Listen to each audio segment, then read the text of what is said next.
হযরতে জুন্নুন মিসরি রহমতুল্লাহ আলাইহি বলেন, জুন্নুন মিসরি রহমতুল্লাহ আলাইহি বলেন, রাত্রে জাল ফাচ্ছি, জালের মধ্যে অনেক মাছ লাগছে। মাছগুলোকে বাজারে নিয়ে যাওয়ার জন্য একটা খাঁচার মধ্যে রেডি করছি, কলা পাতা টাতা দিয়া বাজারে মাছ নিয়ে যাব। জুন্নুন মিসরি উনি জেলে ছিলেন, জেলে, কিন্তু পৃথিবী বিখ্যাত আল্লাহর ওলি ছিলেন, যেরকম সুবহানাল্লাহ। কিন্তু ওনার কাজ ছিল কি, মাছ ধরতেন, জাল ফাঁদতেন নদীতে। তো সকালবেলা জাল তুলতেন, মাছ লাগতো না, এইগুলো বাজারে বিক্রি করতেন। একটা মেয়ে ছিল, ওনার ছেলে টেলে ছিল না, এই টাকা দিয়া বিবি বাচ্চা নিয়ে জীবন সংসার কাটাইতেন, আর আল্লাহর ইবাদত করে তিনি সান্নিধ্য অর্জন করতেন, যেরকম সুবহানাল্লাহ। এই জন্য জাল পাচ্ছে, অনেক মাছ লেগেছে, লম্বা ঘটনা শর্টকাটে বলছি। তো আরেকদিন মাছ যখন লেগেছে, মাছগুলো সব এর মাঝে খাঁচার মাঝে রেডি করছে, বাজারে নিয়ে যাবে। তো রেডি টেডি করে কলা ফাতাতে ডাইকে ডুকে থুইয়া বেগমরা কয়, খানা বারো, আমি একটু গোসল করে আসি। নদীর পাড়ের দিকে যাইতেছে গোসল করার জন্য। তো নদীর পাড়ের দিকে গোসলের দিকে যাচ্ছে, তাফসিরে কিতাবে লেখে, দেখতেছে একটা কেসুয়া, একটা কি আল্লাহু আকবার, বিষাক্ত আছে না এক ধরনের, কি আছে এই বিষাক্ত আছে, এটা কিলকিল করে, এটার কি কয়, সেলা, আর কি সেলা আছে না, বিষাক্ত সেলা আছে, এগুলো কি এভাবে চেল চেল করে যাইতেছে নদীর ঘাটের দিকে। আল্লাহর ওলি হযরত জুন্নুন মিসরি বলেন, আমি বিষাক্ত ছেলাটার দিকে তাকাইয়া আমার সন্দেহ হয়েছে, এটা এত স্পিডে নদীর দিকে কি জন্য যায়। আল্লাহর সৃষ্টি তো কোনো অকারণে একটাও হয় নাই, দেখি আজকে স্রষ্টা এই সৃষ্টিতে কি কাজটা করে। হযরতে জুন্নুন মিসরিকে আমি সেলার পিস নিলাম, দেখি যে সেলাটা যাইতে যেতে নদীর ঘাটে গেছে। নদীর ঘাটে যাওয়ার পরে দেখি একটা কচ্ছপ বসে রয়েছে, কচ্ছপ। এটা সেলাটা কচ্ছপের পিঠের উপরে উঠছে। কচ্ছপটা নদী সাঁতরাইয়া নদীর ওই পারে নিয়ে গেছে। যখন ওই পারে নিয়ে গেছে, কচ্ছপটা আবার পিঠটা নিচে ঘুরে দিছে, সেলাটা কচ্ছপের পিঠ থেকে আবার নামছে, নাইমে সামনের দিকে যাচ্ছে। জুন্নুন মিসরি বলে, মাছ বিক্রির কথা মনে নাই, গোসলের কথা মনে নাই, আমি পড়ছি কচ্ছপের এই কি ওই বিষাক্ত সেলার পিছনে আমি পড়ছি। সেলাটা একটা গাছের নিচে গেছে, যায়া দেখি গাছের নিচে একটা যুবক, বিশাল সুন্দর এক যুবক, খোলা আকাশের নিচে, রোদের মাঝে ঘুম আসে না, এই জন্য গাছের নিচে ছায়ার মধ্যে ফিনফিন বাতাসের মধ্যে ছাগল বকরি ছাইরা রাখছে, আর সে ঘুমাইতেছে, উদাম গায়ে, শরীরে কোনো কাপড় নাই। তো ওই বিষাক্ত ছেলাটা মনে হয় যুবকরে কামড় দেওয়ার জন্য যাচ্ছিল। যখন যুবকের দিকে রুখ করছে, যাচ্ছে, হঠাৎ করে দেখি যে না, যুবককে কামড়ার জন্য যাচ্ছে না, যুবককে কামড় দেওয়ার জন্য একটা বিষাক্ত সাপ এইভাবে ফ্যান ধরে রয়েছে। সুবহানাল্লাহ। একটা বিষাক্ত সাপ ওই যুবককে কামড় দেওয়ার জন্য এইভাবে ফ্যান ধরে রয়েছে গাছের নিচে। ছেলাটা করছে কি, এই সাপের লেজ দিয়ে বায়ে বায়ে উঠে আইসা সাপের মাথায়, যেখানে সাপের বিষ থাকে যে রগটার মাঝে, এই রগের মাঝে আইসা ঠাস করে কামড় দিয়ে দিছে, যেরকম সুবহানাল্লাহ। এই ছেলা, এই বিষাক্ত পোকাটায় যখন বিষাক্ত সাপ এই দাঁড়ায় সাপের মাথার মাঝে কামড় দিছে, সাপটা এই ছেলার বিষ সইতে না পেরে গড়াগড়ি মোড়ামুড়ি শুরু করছে। সে ফ্যান ছেড়ে দিয়া এখন তার জীবন রক্ষার জন্য গোড়াগড়ি করতেছে। ইতিমধ্যে এই ছেলাটা সাপের লেজ থেকে মাথা পর্যন্ত কয়েকশো দংশন করছে, যেরকম সুবহানাল্লাহ, কয়েকশো কামড় দিছে। ইতিমধ্যে সাপটা কতক্ষণ মোড়ামুড়ি গড়াগড়ি করার পর সাপটা নিস্তেজ হয়ে গেছে, মানে সাপটা মারা গেছে। যখন সাপটা মারা গেল, ছেলাটা আবার রিটার্ন নদীর ঘাটের দিকে রওনা করলো। আমি আবার তার পিছনে দিয়ে নদীর ঘাটে আসলাম।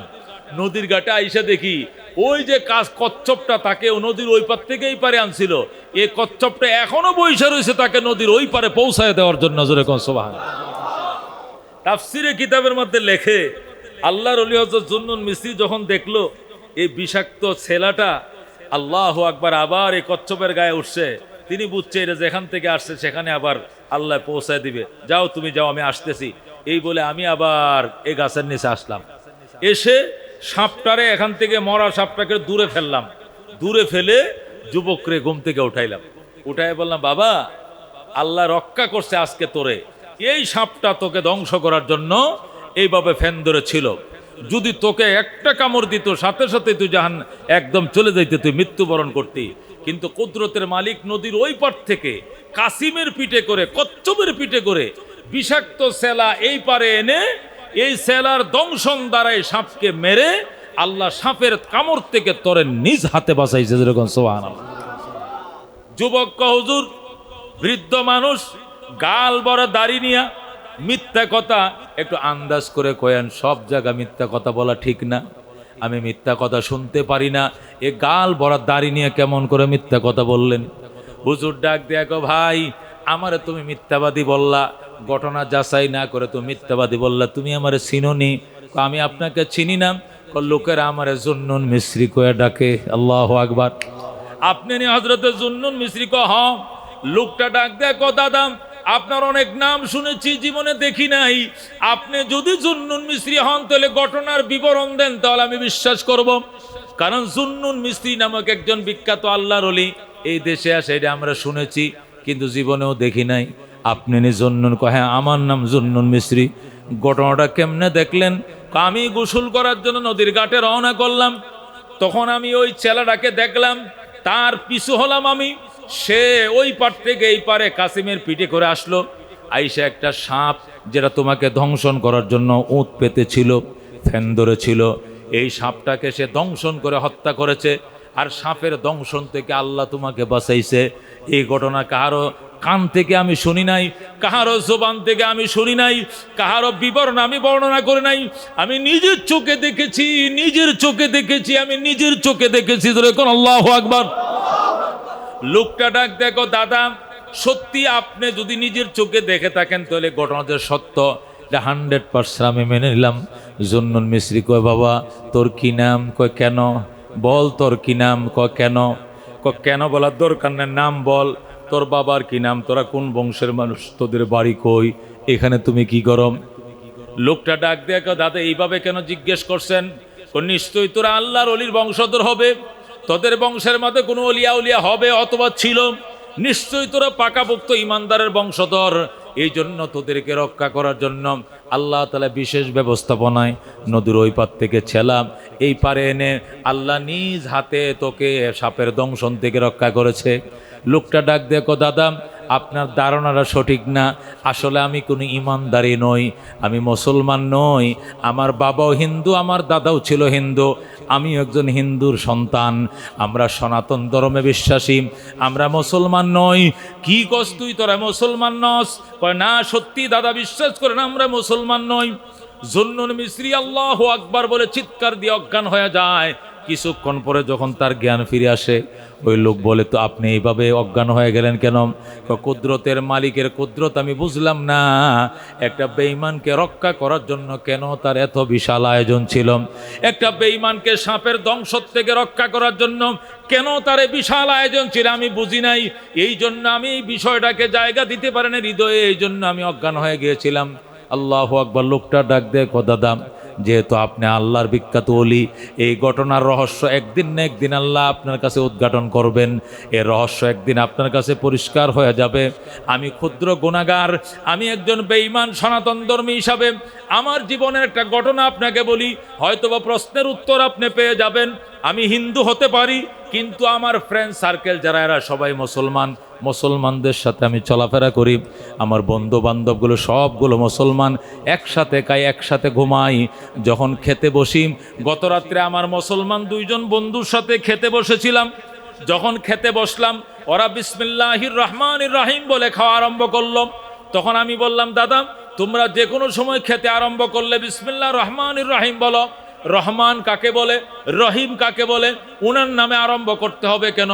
তখন তারা বলেছিল, রহমান বলে পরম করুণাময়কে, যার করুণার কোনো সীমা নাই, যার করুণা কোনো সীমানা নাই। তিনি তার দয়ার দ্বার বেঈমানের জন্য খুলে দিয়েছেন, ইমানদারের জন্য খুলে দিয়েছেন। তাকে মানলেও তার প্রতি দয়া করে, তাকে না মানলেও তার প্রতি দয়া করে। যিনি করুণার আধার তাকে বলা হয় রহমান। যেরকম সুবহানাল্লাহ। তখন আমি বলেছিলাম, আমি এগুলো মানি না, আমি এগুলো বিশ্বাস করি না। আমার রহমান, রহমান আবার কি জিনিস? রহমান বলতে আমি কিছু বিশ্বাস করি না। তখন আমাকে বলছিল, তাহলে দয়া করে কে? তখন আমি বলছিলাম, দয়া করলে করে আমার বাবায়, দয়া করলে আমার মায়, দয়া করে আমার ভাই, দয়া করে আমার বোন, অন্য কেউ আমাকে দয়া করে না। এই কথা বলে আমি বন্ধুর সাথে বন্ধুত্বর বাঁধন ছিঁড়ে আমি বাড়িতে রাগ করে চলে আসছিলাম। গভীর রাত্রে যখন বাড়িতে আসলাম, বাবাই বলে, এত রাত্রে কলেজ থেকে চলে আসলি কেন? তোরা না বোর্ডিংয়ে থাকস? তখন বললাম, বন্ধুদের সাথে রাগ করে চলে আসছি। কয় কেন? বলা যাবে না, পরে বলবো। রাতটা আর ঘুম হয় নাই, সারা রাত আমার ঘুম হয় নাই, শরীর শুধু জ্বলন ছিল। কি বললাম, কি থেকে কি হয়ে গেল, দীর্ঘদিনের বাল্য বন্ধুত্বকে ক্যান্সেল করলাম, এই প্রশ্নগুলো শুধু মনের মধ্যে ঘুরপাক খাচ্ছিল। ইতিমধ্যে রাত পোয়া গেল। সকালবেলায় বাবা আমার ডাক দিয়া কয়, গরু ছাগলগুলো মাঠে দিয়ে আয়। তখন বাবার হুকুম মানার জন্য গরু ছাগল নিয়ে মাঠে আইলাম। সারা রাত যেহেতু আমি অগুমা ছিলাম, মাঠের মধ্যে গরু ছাগলগুলো ছেড়ে দিয়া আমি ঘুমিয়ে পড়লাম। ঘুমের মধ্যে আল্লাহ সাপ পাঠাইছে আমাকে দংশন করার জন্য। আর এই ঘটনার সাক্ষী আপনার মতো বিখ্যাত আল্লাহর ওলিকে আল্লাহ নিজেই বানাইছে, যেরকম সুবহানাল্লাহ। এই ঘটনার সাক্ষী আপনাকে বানাইছে। আপনার মতো বিখ্যাত আল্লাহর ওলি সাক্ষী না হইলে অন্য কারো সাক্ষী আমি গ্রহণ করতাম না, বিশ্বাস করতাম না। আর আপনাকে সাক্ষী বানাইয়া ওই নদীর ওই পার থেকে একটা বিচ্ছুকে আল্লাহ কচ্ছপ বা কাসিমের উপরে সোয়ার করাইয়া এই পারে আনাইয়া ওই বিচ্ছু দিয়ে সাপটাকে দংশন করাইছে আর সাপটাকে হত্যা করাইছে। আর সাপের হত্যা আর সাপের দংশন থেকে আল্লাহ নিজ হাতে আমাকে রক্ষা করেছে। আমি যে গতকালকে আমার রহমান বলেছিলাম, আমার বন্ধুদের সাথে বলছিলাম রহমান বলতে কিছু নাই। রহমান আবার কি জিনিস? দয়া করলে বাবায় করে, দয়া করলে মায় করে, দয়া করলে ভাই করে। আজকে এই ময়দানে, এই মরুভূমির মাঝখানে গাছের নিচে সাপের দংশন থেকে বাঁচানোর জন্য আমার বাবা আমার কাছে ছিল না, আমার মা আমার কাছে ছিল না, আমার ভাই আমার কাছে ছিল না, আমার কোনো বন্ধু আমার কাছে ছিল না। আল্লাহ বুঝাইছেন, ও রাম, ও কৃষ্ণ, তুই যে বলছস রহমান কাটা, উনি রহমান যিনি নদীর ওই পার থেকে বিচ্ছুকে এই পারে এনে সাপের দংশন থেকে আল্লাহ নিজ হাতে ধরে রক্ষা করেছে। ও মুসলমান, একে বলে রহমান, একে বলে রহমান। আল্লাহ বলেন আর রহমানির রহিম, আমি পরম করুণাময়, আমি পরম করুণাময়।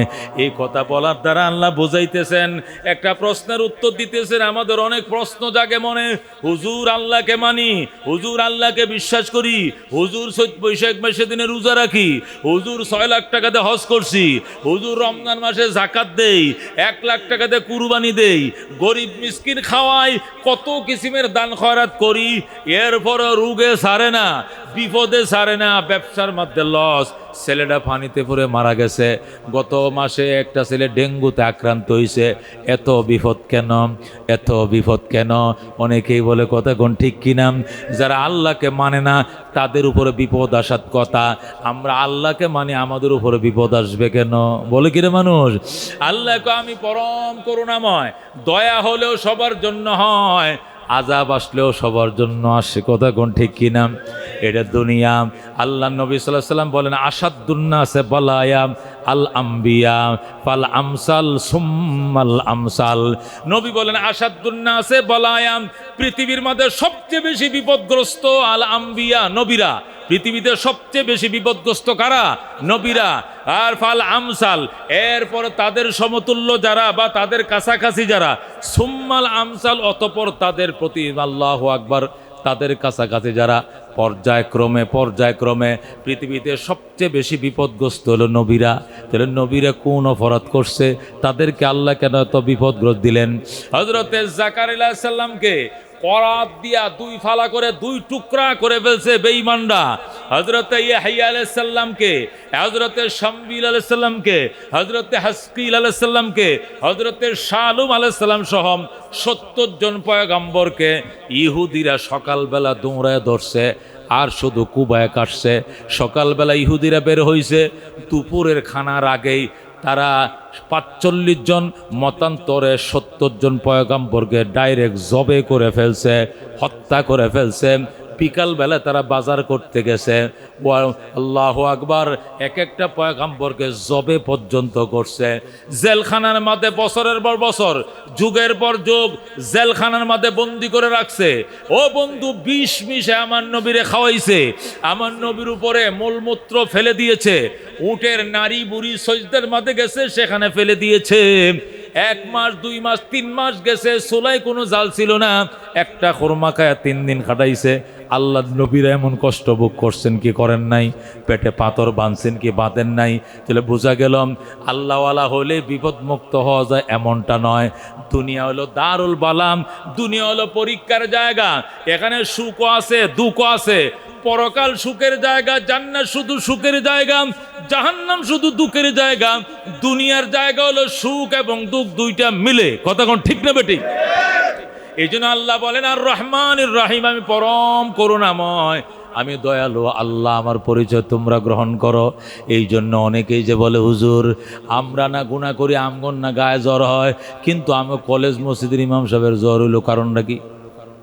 হুজুর তো আমু জানা মতে তাহাজ্জুদ মিস নাই, আমগো জানা মতে একটা সুন্নত কোনোদিন বাদ দেয় না। এই জৈনা বাজারে প্রায় 28-30টা বছর কাটাই দিল জীবনের। সিলেটের মানুষ হয়ে গেছে জৈনার। কথা কোন ঠিক না বেঠিক? আমগো এলাকার আমগোর মহব্বতে এলাকা থইয়া যায় না, কি মহব্বতটা আমরা করি। এই তাহাজ্জুদওয়ালা হুজুর, এই হুজুর শুনছি সর্দি জ্বর, হুজুর বুঝলাম না, হুজুরের কাছে জ্বর হইতো, শুনছেন নি কথা আছে কিনা? মানুষ এইগুলো নিয়ে রিসার্চ করেন না, লুক আছে কয় শুনছি অমুক বক্তা গাড়ি অ্যাক্সিডেন্ট করছে। দেখছো কারবার, বক্তা গাড়ি অ্যাক্সিডেন্ট করবে কেন? নিশ্চয়ই পাপ করছে। কথা কোন ঠিক না বেঠিক? রিসার্চ করে আল্লাহ আর রহমানির রহিম, আমি পরম করুণাময়, দয়ার আদার। আমি আল্লাহ ওয়ালাদের উসিলায় তোদেরকে খাওয়াই, আর তোদের মাঝে মাঝে তোদের উসিলায় ওনাদেরকেও আমি কষ্ট দেই। কথা কোন ঠিক কিনা? মা রহমান মনে রাখো, দুনিয়াতে আমি রহমান ছিলাম, এই জন্য এদের উসিলায় খাইছো, এদের উসিলায় ফিনসম। পরকালে কিন্তু ওদের উসিলায় চলবে না, পরকালে আমি হব রহিম। পরকালে আমি কি হব? রহিম। পরকালে আল্লাহ হবেন রহিম। রহিম কাকে বলা হয়? যার দয়া, যার মায়া একমাত্র থাকবে ইমানদারদের জন্য রিজার্ভ। কথা কোন ঠিক কিনা? পরকালে আল্লাহর দয়া একমাত্র কাদের জন্য থাকবে? ইমানদারদের জন্য। দুনিয়াতে ইমানদারদের উসিলা বেঈমানরা খাইছে, এই জন্য পরকালে ইমানদারদের সাথে যায় বেঈমানরা দাঁড়াবে, দাঁড়ায় বলবে ও দাদা আপনার সাথে আমাদেরকে একটু জায়গা দেন, আপনার উসিলা জান্নাতে যেতে চাই।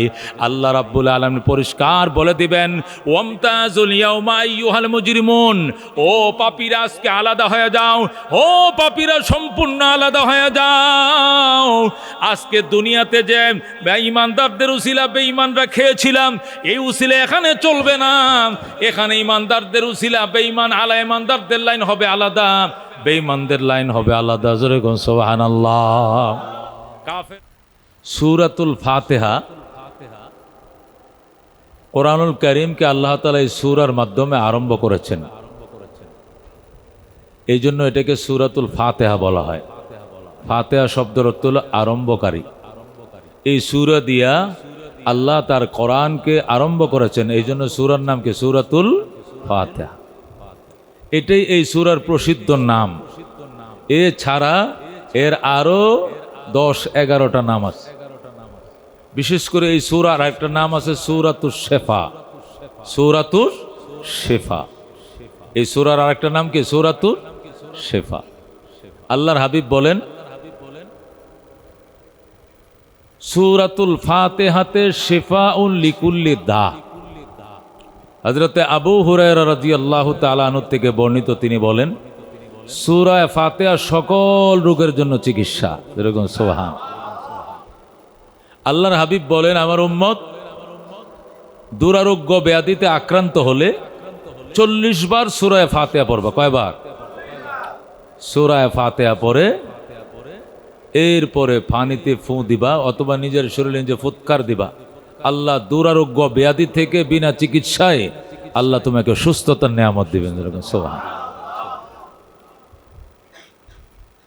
আল্লাহর হাবিব সাল্লাল্লাহু আলাইহি ওয়াসাল্লাম ইরশাদ করেন সূরা ফাতিহা এমন একটি সূরা, এমন সূরা তাওরাতেও নাজিল হয় নাই, এমন সূরা ইনজিলেও নাজিল হয় নাই, এমন সূরা জবুরেও ছিল না, এমন সূরা কোরআনের মধ্যেও নাই। যেরকম সুবহানাল্লাহ। এই সূরার নাম কি? সূরাতুল ফাতিহা। যেরকম সুবহানাল্লাহ। আল্লাহর হাবিব সাল্লাল্লাহু আলাইহি ওয়াসাল্লাম ইরশাদ করেন এই সূরা যদি কেউ নামাজে না পড়ে তাহলে তার নামাজই হবে না। এই সূরা না পড়লে লা সালাতা লিমান লাম ইয়াকরা বিফাতিহাতিল কিতাব, যে ব্যক্তি সূরা ফাতিহা পড়বে না তার নামাজই হবে না। তার অর্থ কি? ব্যক্তিগতভাবে যত ধরনের নামাজ হবে, একা একা ফরজ নামাজ, ওয়াজিব নামাজ, সুন্নত নামাজ, মুস্তাহাব নামাজ, নফল নামাজ, পার্সোনাল যত নামাজ পড়বেন প্রত্যেকটা নামাজের মধ্যে এই সূরা কম্পালসারি আপনাকে পড়তে হবে, নতুবা নামাজ হবে না। হ্যাঁ, যদি আপনি ইমামের পিছনে পড়েন, যদি আপনি কার পিছনে পড়েন? ইমামের পিছনে পড়েন, তাহলে এর জন্য আবার আলাদা বিধান আছে। হযরত আব্দুল্লাহ ইবনে ওমর রাদিয়াল্লাহু তাআলা আনহু থেকে বর্ণিত, তিনি বলেন, ক্বালা রাসূলুল্লাহ সাল্লাল্লাহু আলাইহি ওয়াসাল্লাম, ইযা কানা লাকুম ইমামুন ফাকিরাতুল ইমাম লাকুম কিরাআ। রাসূল বলেন, তোমাদের যদি ইমাম থাকে তাহলে ইমামের কেরাতে তোমার কেরাতের জন্য যথেষ্ট হবে। ইমামের পিছনে পড়লে ইমামের কেরাতে আমার কেরাতের জন্য কি হবে? যথেষ্ট হবে। কিন্তু ইমামের পিছনে যদি না পড়ি, আমি একা একা পড়ি, ফরজ নামাজ পড়ি, ওয়াজিব নামাজ পড়ি, নফল নামাজ পড়ি, সুন্নত নামাজ পড়ি, যে কোনো নামাজ পড়ি, সূরা ফাতিহা আমাকে পড়তেই হবে, এছাড়া কি হবে না? নামাজ হবে না। ওয়াজিব, এটা পড়া কি ওয়াজিব। আল্লাহর হাবিব সাল্লাল্লাহু আলাইহি ওয়াসাল্লাম ও বন্ধু রাহমাতুল্লিল আলামিন সাল্লাল্লাহু আলাইহি ওয়াসাল্লাম ইমামতি করতেছিলেন, পিছন দিয়া সাহাবায়ে কেরাম কেরাত পড়তেছিলেন, ফুসফাস করে পড়তেছিলেন। তখন আল্লাহর হাবিব বলেন, আমিও পড়ি, তোমরাও পড়ো। মানে কি? সবাই পড়বা? সবাই পড়া যাবে না। ইমাম যখন কেরাত পড়বে মুক্তাদিরা চুপ করে শুনতে হবে। ক্বালা তাআলা, ওয়াইদা কুরিয়াল কুরআনু ফাসতামিউ লাহু ওয়া আনসিতু। যখন কোরআন তেলাওয়াত হবে তোমরা কান লাগায় শুনবা, যদি শোনা না যায় নীরব থাকবা। আল্লাহ তোমাদের উপর রহম করবেন, দয়া করবেন। তোমরা ইমামের পিছনে পড়বা না, ইমামের কেরাত শোনা গেলে শুনবা, আর শোনা না গেলে নীরব থাকবা, নিস্তব্ধ থাকবা। হযরত ইমাম আহমদ ইবনে হাম্বল রাহমাতুল্লাহ আলাইহি লেখেন, এই আয়াতে কারিমার দ্বারা প্রমাণিত হয় মুক্তাদির জন্য কোনো কেরাত নাই। কার জন্য কেরাত নাই? মুক্তাদির জন্য। এখানে আমরা একটু বিভ্রান্ত হই। আমাদের জামানায় আহলে হাদিস যারা আছেন, আহলে হাদিস সালাফি ভাই যারা আছেন, ওনারা ইমামও পড়ে, ওনারাও পড়ে, এটা ওনাদের মতামত, এটা ওনাদের ব্যাপার। কিন্তু হানাফি মাযহাব অনুযায়ী আমাদের মতাদর্শ হলো, ইমাম যখন কেরাত পড়বেন আমরা শুনবো। যদি শোনা না যায়, আমি বারান্দায় দাঁড়াইছি, কারেন্ট চলে গেছে, মাইকের সাউন্ড বক্সের আওয়াজ নাই, তাহলে আমি নীরব থাকবো, কিন্তু কেরাত পড়া যাবে না। আমি পার্সোনাল যত নামাজ পড়বো, ফরজ হোক, ওয়াজিব হোক, নফল হোক, মুস্তাহাব হোক, যত কিসিমের নামাজ হোক, ওই নামাজের মধ্যে সূরা ফাতিহাও পড়তে হবে, সূরাও মিলাইতে হবে। কতক্ষণ ঠিক কিনা? এই ব্যাপারে আমাদেরকে খুব সাবধান সচেতন থাকতে হবে। অনেক আহলে হাদিস ভাইরা আপনাদেরকে বলবে, ভাই আপনারা যে সূরা ফাতিহা পড়েন না, সহিহ হাদিস বুখারী শরীফে আছে, আল্লাহর হাবিব বলেছেন সূরা ফাতিহা না পড়লে নামাজ হবে না।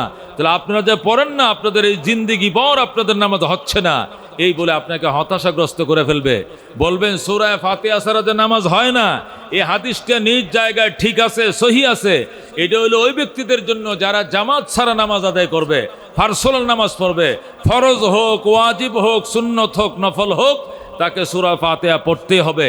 তবে ইমামের পিছনে যদি মুক্তাদি ইক্তাদাইতু বিহাযাল ইমাম মুতাওয়াজ্জিহান ইলা জিহাতিল কাবাতি শরীফাতি আল্লাহু আকবার বলে যখন ইক্তিদা করবে, তখন শুধু ইমাম যখন বলবে আলা দাল্লিন, তখন মুয়াজ্জিন কি বলবে? মুক্তাদিরা আমিন বলবে। নিজের কানে শোনা যায় এতটুক শব্দ তারা শুনেই, এতটুক শব্দ করে তারা শুধু আমিন বলবে। কি করতে হবে না? তারা সূরা ফাতিহা পড়তে হবে না, কোনো কেরাত পড়তে হবে না, বরং নিষেধ। ইমাম সাহেব মুসল্লিদের পক্ষ থেকে আল্লাহ রাব্বুল আলামিনের দরবারে দরখাস্ত করতেছেন, যখন আলা দাল্লিন পর্যন্ত যাবে তখন মুক্তাদিরা আমিন বলে বলবে, আল্লাহ ইমাম সাহেব আমাদের পক্ষ থেকে আপনার দরবারে যে দরখাস্ত আরজি জানিয়েছেন, এই আরজির সাথে আমরা একত্রতা ঘোষণা করছি, আমরা একমত ঘোষণা করছি, ওনার দরখাস্ত কবুল করেন। এই বলে আমিন বলা মানে কি? ওনার দরখাস্তের পক্ষে আমরা সবাই মতামত দিলাম, আল্লাহ আপনি কবুল করেন। সবাই আমিন বললে ফেরেশতারও সাথে আমিন বলে, আল্লাহকে আমিও তোদের আমিনের সাথে আমিন বলে তোদের দরখাস্ত আমি কবুল করে নিলাম। যেরকম সুবহানাল্লাহ। এই জন্য মুহতারাম হাজিরিন, আমরা পার্সোনাল যত নামাজ আছে সূরা ফাতিহা পড়বো, সাথে কেরাত মেলাবো। ফরজ হলে প্রথম 2 রাকাতে কেরাত পড়া লাগবে, শেষের 2 রাকাতে কেরাত লাগবে না, শুধু সূরা ফাতিহা পড়ি আমরা কি করব? নামাজ শেষ করব। আর ইমামের পিছনে যদি পড়ি তাহলে সূরা ফাতিহাও লাগবে না, কেরাতও লাগবে না, ইমামের কেরাতে আমাদের কেরাতের জন্য যথেষ্ট। মনে থাকবো তো ইনশাআল্লাহ? যদি বলে আহলে হাদিসরা না এটা সহি না, বলবেন তোমাদের সহি নিয়ে তোমরা বসে থাকো। আমরা হানাফি মাযহাব অনুযায়ী আমাদের ইস্তেঞ্জাখানার থেকে নিয়ে বাইতুল্লাহর হজ পর্যন্ত আমাদের সমস্ত সিস্টেম আর ইবাদত আমরা যেহেতু মাযহাব ভিত্তিক আমরা এই ইবাদতগুলো করি, আমরা এই আলোকে আমরা করব। একটার জন্য তোমাদের মাযহাব, আরেকটার জন্য আমাদের মাযহাব, আরেকটার জন্য শাফি মাযহাব, আরেকটার জন্য মালিকি মাযহাব, আরেকটার জন্য সলফি মাযহাব। তাহলে ইসলাম এটা মন চাই জিন্দিগি হয়ে যাবে, নফসের গোলামি হয়ে যাবে, আল্লাহর গোলামি থাকবে না। কথা ঠিক কিনা? এই জন্য এই ব্যাপারে খুব সতর্ক থাকবো, কারণ ফিতনার জামানা, দাওয়াত চলতেছে শুধু দাওয়াত। তো ভাই আপনি যে জোরে আমিন বলেন না, আপনার নামাজই হয় না। বলবেন ভাই আমিন বলাটা কি? আমিন বলা মুস্তাহাব। এটা আস্তে বললেই কি, জোরে বললেই কি, না বললেই কি, এটার সাথে নামাজ ও আদায় হওয়া না হওয়ার কোনো সম্পর্ক নাই। কথা ঠিক কিনা? আমরা আমিন অতটুকু জুড়ে আমরা বলবো যাতে করে আমারটা আমার কানে শোনা যায় মতো। কথা ঠিক কিনা? আমার আমিনের ছুটে যদি মসজিদের দেওয়াল ফাইটা যায়, এই আমিন কইতে আপনারা কে কইছে? খবরদার ওই আমিন বলা লাগবে না। আপনাকে নতুন নতুন মাসলা নিয়ে আসবে যে বুকের মধ্যে বুকের উপরে হাত না বাঁধলে নামাজ হবে না। বলবেন যে আমি হাতেই বানতাম না, যা তুই কি করবি কর। সৌদি আরবে আম বলি মাজা বলে না, আল্লাহু আকবার হাত ছেড়ে দেয়, হাতেই বাঁধে না ওরা। হাত বাঁধাই মুস্তাহাব। এটা বাঁধলেই কি, না বাঁধলেই কি, এখানে বাঁধলে কি, এখানে বাঁধলে, এই নিয়ে কোনো মারামারি কেলাকেলে কোনো প্রয়োজন নাই। কথা ঠিক না ঠিক? বুকে হাত বাঁধারও হাদিস আছে, নাভির নিচে হাত বাঁধার হাদিস আছে। ইমাম আবু হানিফা রাহমাতুল্লাহ আলাইহি বলছেন আমরা দুনো হাদিসের উপর আমল করব। এই জন্য মা বোনদেরকে বলবো তোমরা বুকে হাতটা বাঁধো, আর পুরুষদেরকে বলবো তোমরা নাভির নিচে বাঁধো। তাহলে নবীর দুনো হাদিসের উপরে আমরা আমল হয়ে যাবে। কথা ঠিক কিনা? এখন পুরুষরাও যদি বুকের উপরে মাতি, আর মা বোনদেরকে বলে তোরাও বুকের উপর মাতিস, তাহলে নাভির নিচে যে নবী হাদিস সহি হাদিসের মধ্যে আছে হাত বাঁধতেন, ওইটার উপরে তো জীবনে আমল হবে না। কথা ঠিক কিনা? এই জন্য হানাফি মাযহাব এমন একটা মাযহাব যে পয়গম্বরের প্রত্যেকটা হাদিসের উপরে তো আমরা আমলকে বাস্তবায়ন করে দেখায়। কথা ঠিক না ঠিক? আমরা হাদিস বিরোধী নয়, আমাদের মাযহাবের প্রত্যেকটা আমল বিশুদ্ধ হাদিসের আলোকে বর্ণিত। কথা ঠিক না ঠিক? যা হোক মুহতারাম হাজিরিন, আপনাদের সামনে সূরা ফাতিহা তেলাওয়াত করেছিলাম। আল্লাহ রাব্বুল আলামিন এই সূরার ভিতরে 60টা আয়াত রাখছেন। কয়টা আয়াত? কয়টা আয়াত আছে এখানে? 60টা আয়াত। প্রথম 3টা আয়াতের মধ্যে আল্লাহ তার নিজের প্রশংসা করেছেন। শেষের 3টা আয়াতের মধ্যে আল্লাহ তার বান্দাকে কয়েকটা প্রস্তাবনা শিখাইছেন, এই প্রস্তাবনাগুলো তোমরা আমার কাছে করো। এই হইল কি, প্রথম 3 আয়াতের মধ্যে আল্লাহ তার নিজের প্রশংসা শিখিয়েছেন। শেষের 3 আয়াতের মধ্যে আল্লাহ কয়েকটা প্রস্তাবনা শিখিয়েছেন বান্দা যেন তার মুখে আল্লাহর কাছে দরখাস্তগুলো করে। আর মাঝখানের একটা আয়াতের মধ্যে আল্লাহ তাআলা শিখিয়েছেন ইবাদত আমার জন্য করবা, সাহায্য তুমি কার কাছে চাইবা? আমার কাছে চাইবা। এটা বান্দা এবং আল্লাহর কাছে মুশতারেক। আল্লাহর হাবিব সাল্লাল্লাহু আলাইহি ওয়াসাল্লাম বলেন কুসিমাতুস সালাতু, আল্লাহ রাব্বুল আলামিন হাদিসে কুদসির মধ্যে ইরশাদ করেন কুসিমাতিস সালাতু বাইনি ওয়া বাইনা আবদি। সূরা ফাতিহাকে দ্বিভাগ করা হয়েছে, নামাজকে 2 ভাগ করা হয়েছে, আমার মাঝে এবং আমার বান্দার মাঝে। যেরকম সুবহানাল্লাহ। আমরা যে বলি আলহামদুলিল্লাহি রব্বিল আলামিন, সমস্ত প্রশংসা বিশ্বজাহানের প্রতিপালকের জন্য। যেরকম সুবহানাল্লাহ। আমরা কি বলি? আলহামদুলিল্লাহি রব্বিল আলামিন, সকল প্রশংসা, আয়া জামিউল মাহামেদে, সকল প্রশংসা মুখতাসুন নির্ধারিত রিজার্ভ লিল্লাহি, ওই আল্লাহ তাআলার জন্য, রব্বিল আলামিন, যিনি জগৎ সমূহের রব। আলম এক বচন, আলামিন বহু বচন। আলম বলা হয় জগৎকে, আলামিন বলা হয় জগৎ সমূহকে। আল্লাহ নিজের প্রশংসা নিজে করে বন্দাকে শিখাইতেছেন, ও বন্দা তুই আমার প্রশংসা কিভাবে করবি এটা আমার থেকে শিখ। যেরকম সুবহানাল্লাহ। তুমি এইভাবে বলবা আলহামদুলিল্লাহি রব্বিল আলামিন, সকল প্রশংসা বিশ্বজাহানের প্রতিপালকের জন্যই, সকল জাহানের প্রতিপালকের জন্যই। সকল প্রশংসা কার জন্য? কার জন্য? আলহামদু, সকল প্রশংসা, লিল্লাহি, ওই আল্লাহ তাআলার জন্য, রব্বিল আলামিন, যিনি কি সমস্ত আলমের রব, সমস্ত আলমের রব। আলম কাকে বলা হয়? আলম বলা হয় জগৎকে। আলম এক বচন, আলামিন হলো বহু বচন। আল্লাহর প্রশংসা আল্লাহ নিজে শিখে বলতেছেন, যিনি সকল জগতের রব, তার জন্য সকল প্রশংসা রিজার্ভ, জোরে কোন সুবহানাল্লাহ। আলম বলা হয় একটা জগৎকে, আলামিন বলা হয় বহু জগৎকে। আল্লাহ সমস্ত জগতের রব। জগৎ কয়টা? মুহাদ্দিস মুফাসসিরিনে কেরাম লেখেন জগৎ হলো ৮০,০০০। বলেন কয় হাজার? আল্লাহ তাআলা জগৎ বানাইছেন কয় হাজার? ৮০,০০০ জগৎ বানাইছেন। আমরা জগৎ বলতে দুই জগৎ বুঝি, কয় আল্লাহ হলো উভয় জগতের মালিক। আমরা কি বলি? আল্লাহ কোন জগতের মালিক? উভয় জগতের মালিক। তাহলে আমরা বুঝি কি জগৎ মাত্র কয়টা? দুনিয়া একটা, এই জগৎ, আর একটা কি পরকালের জগৎ, তাই কিনা? আবার কেউ কেউ বলে যে জগৎ তিনটা, যেমন কি বলে ত্রিভুবনের কি প্রিয় মোহাম্মদ এলো রে দুনিয়ায়। ত্রিভুবন মানে তিন জগৎ। ত্রিভুবন মানে কয় জগৎ? একটা হলো রুহের জগতে আমরা ছিলাম, আর একটা দুনিয়ার জগতে আসছি, আর একটা পরকালের জগতে যাইবো। আমরা কয় ভুবন মনে করি? তিন ভুবন, তিন জগৎ মনে করি। আসলে জগৎ কি দুইটা? বলেন, আসে জগৎ কি দুইটা? জগৎ কি তিনটা? জগৎ ৮০,০০০। যেরকম সুবহানাল্লাহ। কয় হাজার জগৎ আছে? ৮০,০০০ জগৎ আছে। যেরকম আল্লাহু আকবার। আল্লাহ বলেন এই সমস্ত জগতের স্রষ্টা আমি আল্লাহ, এই সমস্ত জগতের রব আমি আল্লাহ। যেরকম সুবহানাল্লাহ। আলমে বতনে আলমে বতনে মায়ের পেট, এটা একটা জগৎ। কোন মায়ের পেট? এটা কি ছিল? এই জগতে আমরা কয় বছর ছিলাম? 10 মাস। কয় বছর ছিলাম? এটা আলমে বতনে মায়ের পেট, এটা আমাদের জন্য একটা জগৎ ছিল। আলমে আরওয়া, এটা একটা জগৎ। আলমে দুনিয়া, এটা একটা জগৎ। আলমে বরজক, এটা একটা জগৎ। আলমে জান্নাত একটা জগৎ। আলমে জাহান্নাম একটা জগৎ। আলমে হাসর একটা জগৎ। এইভাবে আলম আছে, জগৎ আছে ৮০,০০০। যেরকম সুবহানাল্লাহ। আলমে মালাকুত, আলমে জিন, আলমে ফেরেশতা, বুঝেন জগৎ প্রত্যেকটার জন্য ভিন্ন ভিন্ন আল্লাহ তাআলা জগৎ রেখেছেন। যেরকম সুবহানাল্লাহ। আল্লাহ বলেন আমি সমস্ত জগতের প্রতিপালক। যেরকম সুবহানাল্লাহ।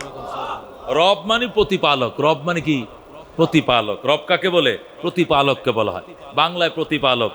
বিশ্লেষণ করে বললে রব বলা হয় ওই সত্তাকে, ওই প্রতিপালককে, যিনি যখন যাকে যা দিয়া লালন পালন করা লাগে তার জন্য তৎক্ষণাৎ সেই ব্যবস্থাই করেন, তাকে বলা হয় রব। যেরকম সুবহানাল্লাহ। যখন যাকে যা দিয়া লালন পালন করার প্রয়োজন তার জন্য ওই মুহূর্তে ওই ব্যবস্থায় যিনি করতে পারেন তাকে বলা হয় রব। যেরকম সুবহানাল্লাহ। আমরা যখন মায়ের পেট থেকে মায়ের পেটে ছিলাম তখন আমাদের তো মা দুধ খাওয়ানো সম্ভব ছিল না। তখন মার স্তন দিয়া পেটের ভিতরে বাচ্চাকে দুধ খাওয়ানো সম্ভব ছিল? তখন রবে করছে কি, মায়ের নাভির সাথে আমার নাভির সাথে ওখানে সুয়ারিজ লাইন কানেকশন করে দিছে। মা বাথরুম করে, আমার বাথরুম হয়ে যায়। মা খায়, ওই নাভি দিয়ে আমার কি হয়ে যায়? খাবার হয়ে যায়। তো আল্লাহ তাআলা মায়ের পেটে থাকতে এক ধরনের খাবারের ব্যবস্থা করছেন। যখন দুনিয়াতে আমি আসছি, আসার পরে যদি নোয়াখালী হোটেল থেকে তুন্দুল রুটি আর মুগ ডাইলের বাজি দিত, আমি খাইতে পারতাম? পারতাম নি। তো দরকার ছিল আমার জন্য তরল খাবার। কি খাবার? ওই তরল খাবারের ব্যবস্থা করার জন্য আমারে জন্ম দেওয়ার আগেই আমার মায়ের বুকের মধ্যে দুইটা দুধের ঝর্ণা চালু করে রাখছেন। যেরকম সুবহানাল্লাহ। কথা কোন ঠিক কিনা? এমন দুটি ঝর্ণা চালু করেছেন যে দুটি ঝর্ণার মধ্যে এক শীষে দুধ বের হয় না, এক একটা ঝর্ণার মধ্যে 32টা করে নাল তৈরি করে রাখছেন আমার আল্লাহ। যেরকম সুবহানাল্লাহ। 32টা নালে পাতলা হইয়া দুধটা এমন ভাবে বের হয় যে আমার মুখে দুধটা গেলে মা যদি ঘুমায়ও যায়, আমিও ঘুমাইয়া যাই, মাও ঘুমাইয়া যায়, ঘুমিয়েও যদি আমি সেই দুধ টানি, আমার বিষুম খেয়ে আমার গিরা লেগে মৃত্যুবরণ করার কোনো সম্ভাবনা নাই। কথা ঠিক কিনা? এই জন্য চিকন চিকন 32টা নাল আল্লাহ তাআলা আমার আম্মার দুধের মধ্যে চালু করে দিয়েছেন, উনি হলেন রব। যেরকম সুবহানাল্লাহ।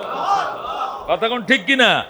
ও বন্ধু, এই দুধের যদি 32টা নাল না থেকে এই দুধের মধ্যে মোটা একটা পাইপ দিত, ওই দুধের মধ্যে আর একটা মোটা পাইপ দিত, এই পাইপ দিয়ে যদি 32টা নালের দুধ এক নাল দিয়ে বের হতো, বাচ্চা ওই দুধ খায়া একটু পরে পরে বিষুম খেয়ে গিরা লেগে বাচ্চা মারা যাইতো। কথা ঠিক কিনা? এই জন্য আমার আল্লাহ একটা নালে দুধ না দিয়ে 32 নালে দিয়েছেন। কথা ঠিক কিনা? ও বন্ধু, এখানে শেষ নয়। গরমের দিনে যদি ওই দুধটা ঠান্ডা না হয় তাহলে বাচ্চা খেয়ে মজা পাবে না। গরমের দিনে যদি মায়ের দুধটাও গরম থাকে, ওয়েদারও গরম, মায়ের দুধ যদি গরম হয় বাচ্চা দুধ খাবে না। ক্ষুধা থাকবে, বাচ্চা দুধ খাবে না। এই জন্য গরমের দিনে আল্লাহ তাআলা মায়ের বুকের মধ্যে, গরমের দিনে আল্লাহ তাআলা মায়ের বুকের মধ্যে কুদরতি ফ্রিজ দিয়ে দিছে, দুধটাকে পরিমাণে ঠান্ডা বানায় রাখছে যেন সন্তান ঠান্ডা দুধ খায় মজা পায়। আল্লাহু আকবার। গরমের দিনে আল্লাহ দুধকে ঠান্ডা করে রেখেছে বাচ্চা যেন খেয়ে মজা পায়, আবার ঠান্ডার দিনে আমার আল্লাহ দুধকে গরম বানায় রাখছে। কথা কোন ঠিক কিনা? ঠান্ডার দিনে যদি আল্লাহ আবার দুধ কি করতো কোন, ঠান্ডা দিনে যদি আল্লাহ তাআলা দুধকে গরম ঠান্ডা রাখতো তাহলে বাচ্চার নিউমোনিয়া হয়ে যেত, ঠান্ডা লেগে যেত। কথা কোন ঠিক কিনা? ঠান্ডার দিনে আবার দুধকে আল্লাহ মায়ের বুকের ভিতরে হিটার ফিট করছেন।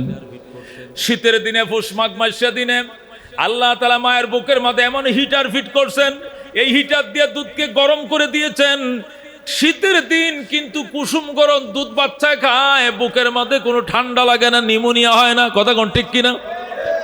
ও মুসলমান, এখানে শেষ নয়। রব কেমন রব দেখেন, এই দুধটা যদি গাভীর দুধের মতো বসলা থাকতো, মিডাও না তিতাও না, তাহলে বাচ্চা খায়া মজা পাইতো না।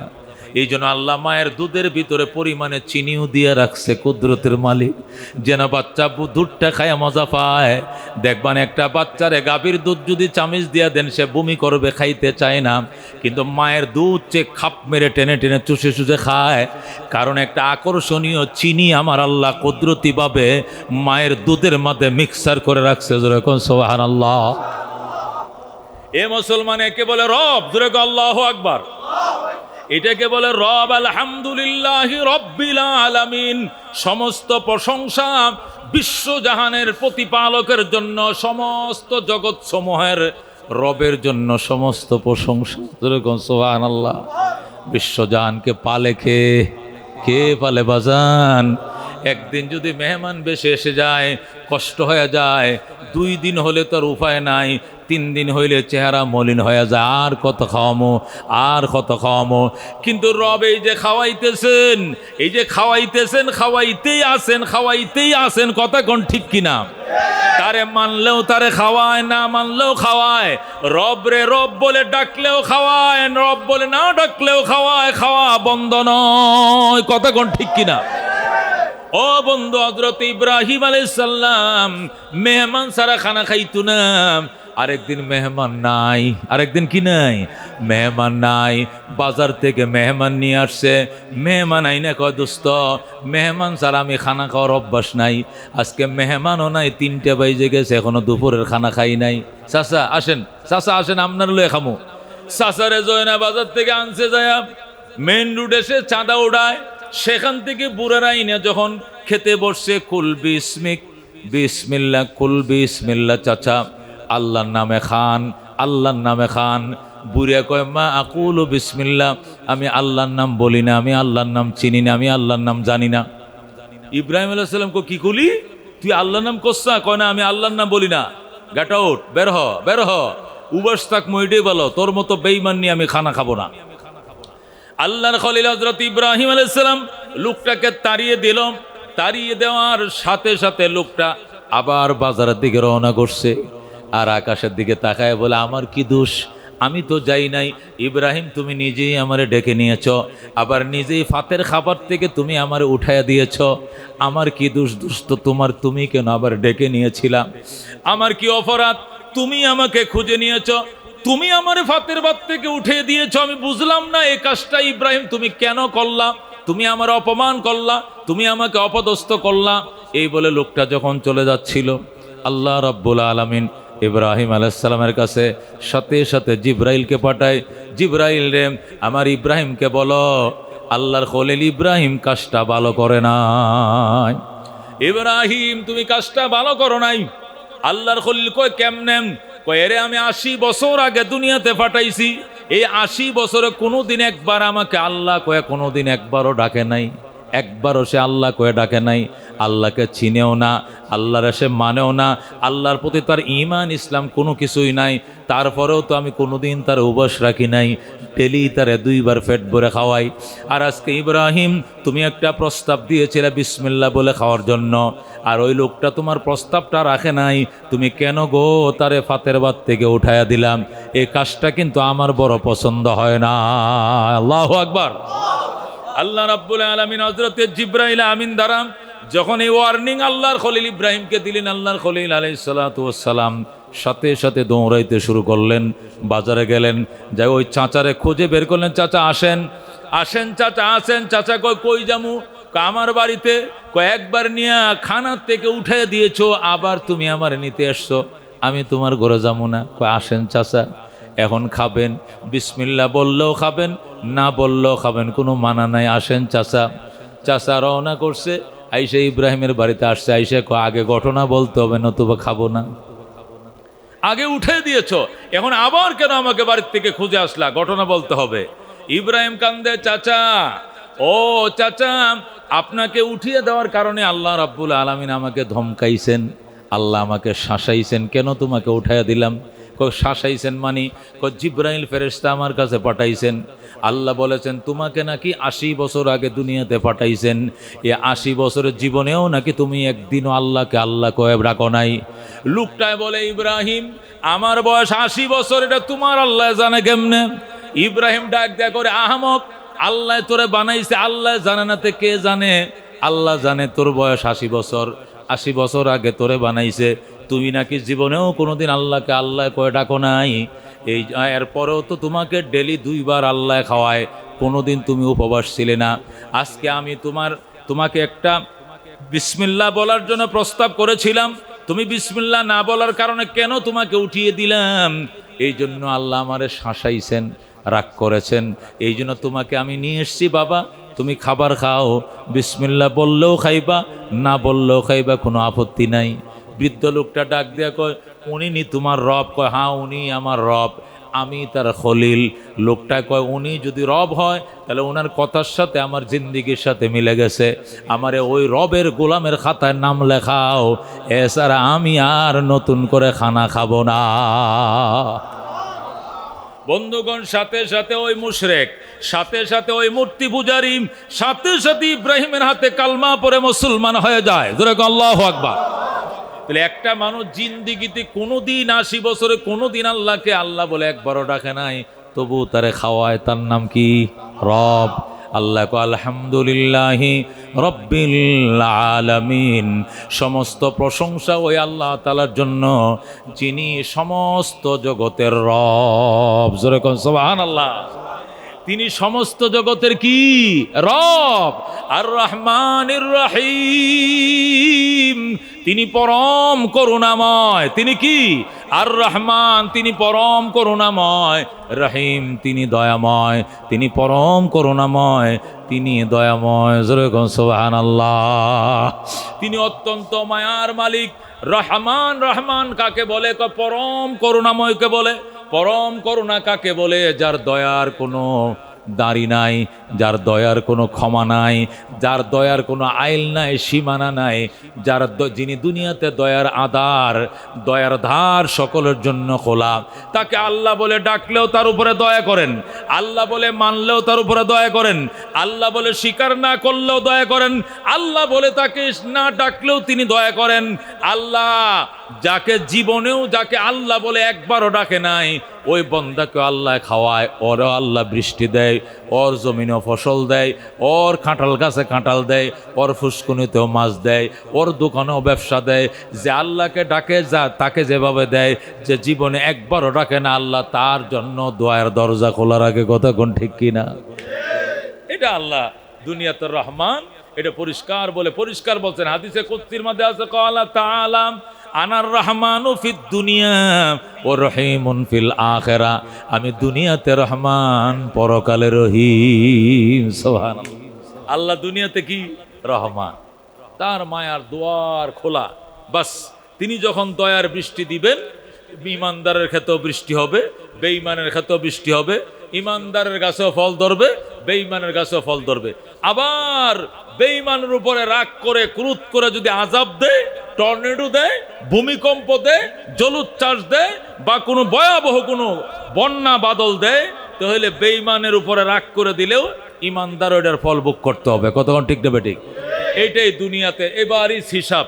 এটাই আল্লাহ তাআলা দুনিয়াতে রহমান।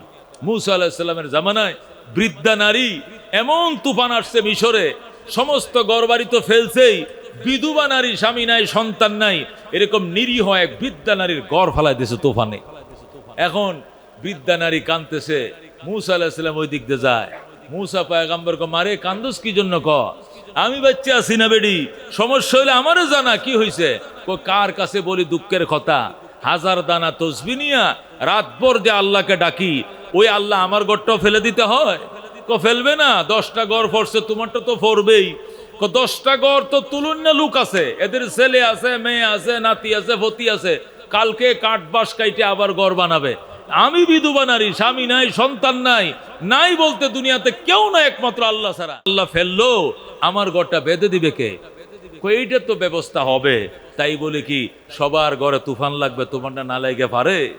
আল্লাহু আকবার। বৃদ্ধা নারী এমন কান্না কান্তা শুরু করছে, আল্লাহর পয়গম্বর মন নরম হয়ে গেছে। পয়গম্বর সাথে সাথে মিস কল দেওয়া শুরু করছে আকাশে, যেরকম সুবহানাল্লাহ। কালিমুল্লাহ তো মাওলানা পাকের সাথে বারবার কথা বলে অভ্যাসই আছে, মিস কল দিলেই উপর থেকে কল ব্যাক করা হয়, যেরকম সুবহানাল্লাহ।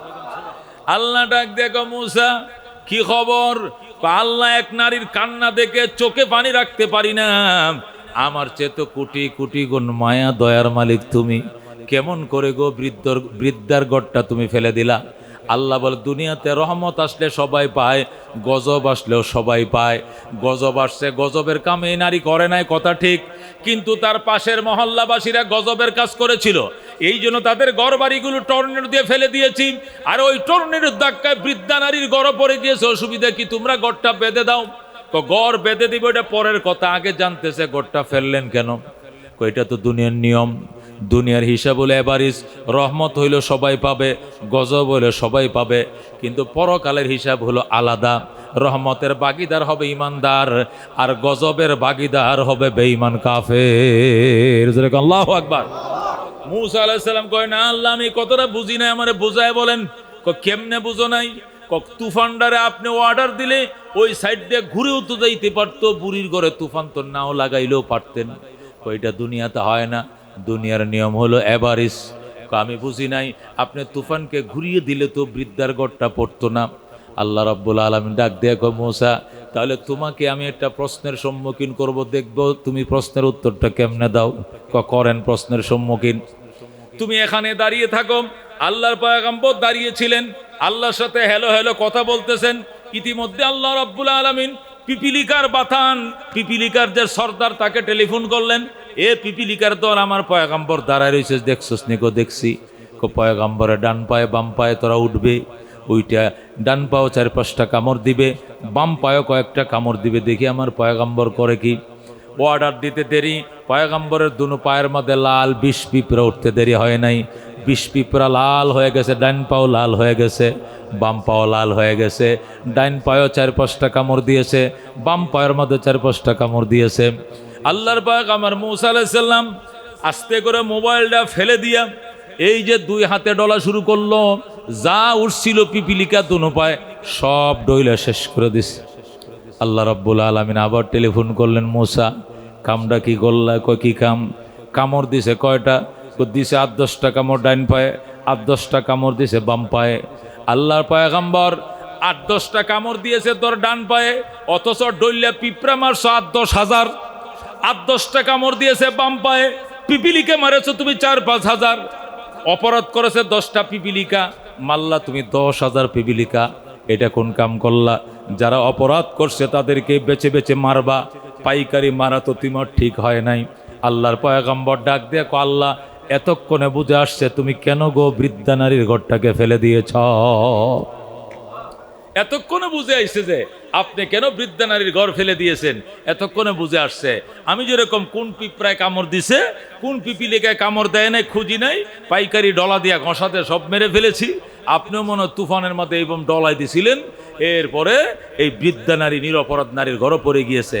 আল্লাহর পয়গম্বর এই কথা বলার পরে, এই ঘটনা ঘটার পরে বলতেছে, আল্লাহ আপনারটাই ঠিক আছে, এতক্ষণে আমার বুঝে এসেছে কেন আপনি বৃদ্ধা নারীর ঘর ফেলে দিলেন। যেরকম আল্লাহু আকবার। ও বন্ধু, আল্লাহ রাব্বুল আলামিন ডাক দেখো, আলহামদুলিল্লাহি রব্বিল আলামিন, সমস্ত প্রশংসা ওই আল্লাহ তাআলার জন্য যিনি রব্বিল আলামিন, যিনি সমস্ত জগতের রব, যিনি কি সমস্ত জগতের প্রতিপালক, যিনি সকল জগতের প্রতিপালক, উনার জন্য সমস্ত প্রশংসা। জোরে কোন সুবহানাল্লাহ। আর রহমানির রহিম, যিনি পরম করুণাময়, যিনি পরম করুণাময়। জোরে কোন সুবহানাল্লাহ।